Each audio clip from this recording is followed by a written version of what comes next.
And that's not the whole matter, just 35F. Right. Okay, but we do have some cards here. Lisa, Derek, Samantha Franklin, Arnold Sachs, Marion Folgers, Matt Dow. Please come forward. Please. Okay. Good afternoon. My name is Samantha Franklin. I know we've got a continuance on this motion, but I was hoping to make a brief and somewhat cathartic statement on this matter. I am a resident of L Ron Hubbard Way. Every weekend for the past 2 years, this public street that I live on is completely closed to the general public. It's closed for pizza delivery, it's closed for my friends and family to visit, and I have to present ID to get to my own home. Non-Scientologist residents living in single-family homes on LRH Way are never petitioned about the street closures. The only people petitioned are the Scientologists who were birthed on L Ron Hubbard Way, and of course will sign the petitions in favor of their organization. I've never received a 10-day advance notice of street closures. The street is often fully blocked at both ends with unsightly fake shrubbery, and often kiosks block the required 20-foot fire lane. Up until Labor Day, residents have not been allowed to drive to their garages attached to our buildings that we own and rent. Without warning or notice, our driveways have been blocked in, and we've been physically prevented from leaving our homes as well. In order to park in the Scientology-owned garages during events, residents are photographed and must give Scientology their driver's license numbers and social security numbers to be issued a parking pass. Massive construction efforts are launched all hours of the night for several days in preparation for these events. Work crews are out on the street all night hammering, hoisting massive movie studio caliber floodlights onto scaffolding, along with building the blockades that will be used to cumber our access to our homes. During the events, the music is often blared at top decibel past midnight. The situation is truly compromising our standard of living.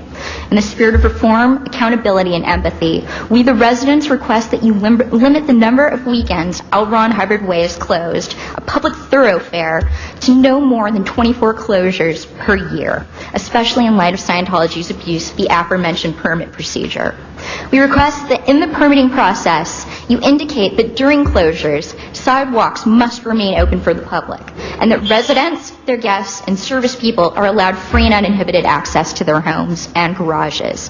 And thank you so much on that. You could give that to the Sergeant of Arms. Okay. And I'm going to have the next speaker introduce themselves as they come forward. Hello, my name is Lisa Derrick. I don't live on L Ron Hubbard Way, but during my work as a free speech advocate, I've met a number of the residents who are not Scientologists and learned their stories, and it's pretty horrifying.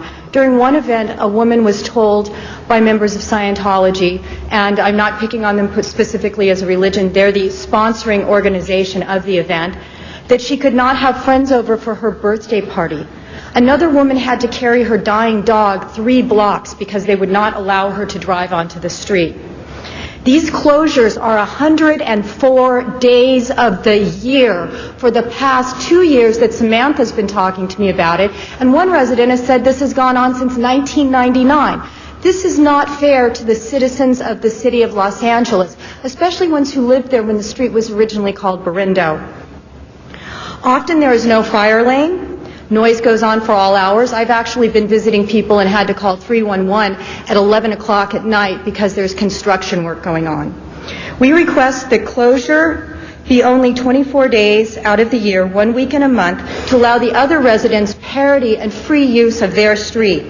I've sent copies of closure information to Councilmember LaBonge and to Councilmember Garcetti, and entered into the records photographs of what the street looks like during these closures.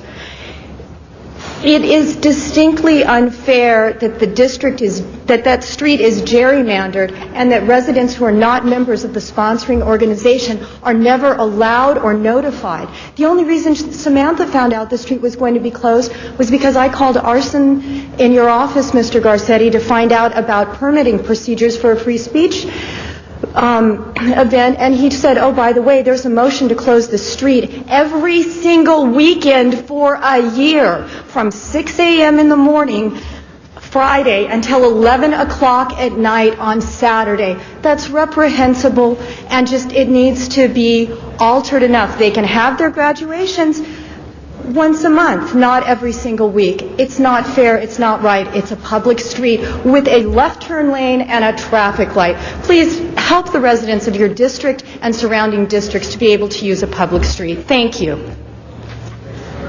Mr. LeBlanc, just briefly. Thank you. And thank you for that. I'm glad that Arsen could bring that to your attention. And I don't know if you caught it, but I want to make sure you heard that we continued that piece of it so that we can get together and we can see how we can solve this problem. And we really appreciate you coming here, appreciate your patience and bringing this to our attention as well. Thank you. Yeah.